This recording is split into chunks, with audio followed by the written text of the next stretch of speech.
как слеза, и поет мне в землянке гармонь про улыбку твою и глаза. Мирный мәдәният йорты хезмәткәрләре җиңүнең 75 еллыгы уңаеннан хәрби җырлар онытылмый дигән чара уздырды.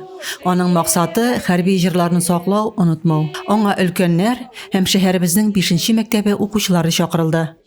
Мы хотим показать преемственность поколений, связь поколений. Нинди генә чор булса да, җыр кешенең юлдашы булган. Авыр сугыш елларында исә җыр тылдагыларны рухландырган, сугышчыларга җиңүгә көч өстәгәндәй Любовь Мөбәрәкшина.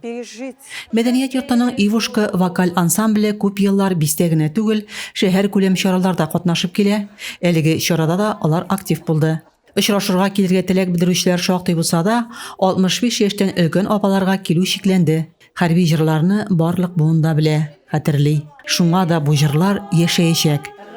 Расцветали яблони и груши, поплыли туманы над рекой.